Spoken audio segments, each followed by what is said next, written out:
সুপ্রভাত, ম্যাথ বলতে তোমাদের স্বাগত। আজকের ক্লাসে আমরা দশম শ্রেণীর গণিতের স্পেশাল টাইপের একটা অঙ্কের সমাধান করে নেব। দেখে নাও। অঙ্কটা বলেছে যদি x by y plus z plus y by x plus z plus z by x plus y equals to 1 হয়, তবে দেখাও যে x square by y plus z plus y square by x plus z plus z square by x plus y equals to 0। অঙ্কটা কীভাবে করতে হবে দেখে নাও। আমরা শুরু করছি এইখান থেকে। তাহলে অতএব x by y plus z plus y by z plus x plus z by x plus y equals to 1। আমি উভয় পক্ষকে x plus y plus z দ্বারা গুণ করছি। তাহলে অতএব x plus y plus z into x by y plus z plus x plus y plus z into y by z plus x plus x plus y plus z into z by x plus y equals to x plus y plus z। ঠিক আছে, কি করলাম লিখে দিচ্ছি। উভয় পক্ষকে x plus y plus z দ্বারা গুণ করে পাই, ঠিক আছে। উভয় পক্ষকে আমি x plus y plus z দ্বারা গুণ করেছি। এইবার দেখে নাও,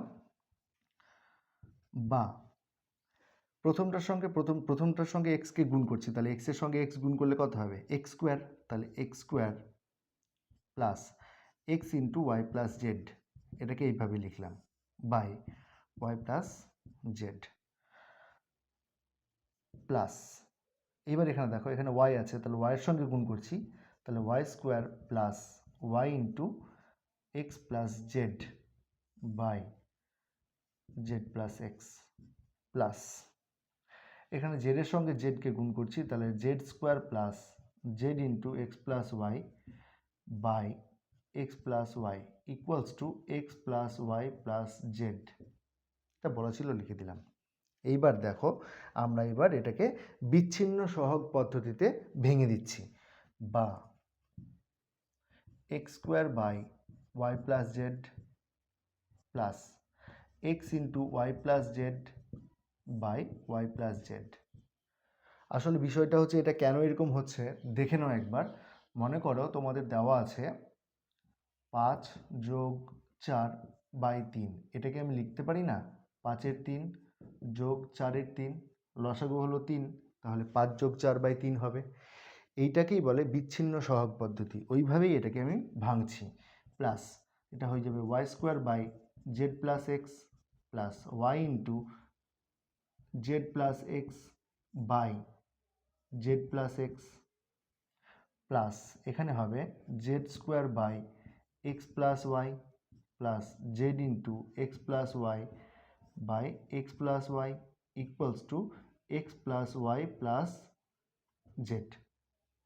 ঠিক আছে, এখানে দেখো এইটা আর এইটা কেটে যাচ্ছে না, এখানে এইটা আর এইটা কেটে যাচ্ছে না, এখানে এইটা আর এইটা কেটে যাচ্ছে। তাহলে লেখা যাবে কি দেখো, আমি তাহলে এই জিনিসটা বোঝানোর জন্য লিখেছিলাম, এটা মুছে দিচ্ছি। এইবার দেখো উপরে করছি অঙ্কটাকে। তাহলে পড়ে থাকলো কত? বা x square by y plus z, এখানে পড়ে থাকলো। এবার এটাকে লিখছি plus y square by z plus x plus, এবার এটাকে লিখছি z square by x plus y plus x plus y plus z equals to x plus y plus z. বোঝা গেল? তাহলে দেখো এবার এইটা আর এইটা ক্যান্সেল হয়ে যাচ্ছে না, তাহলে আলটিমেটলি পড়ে থাকলো বা x square by y plus z plus y square by z plus x plus z square by x plus y equals to 0। তাহলে এই রাশিটার মান হবে কত? 0। এটাই তো প্রমাণ করতে বলেছিল, তাহলে প্রমাণিত।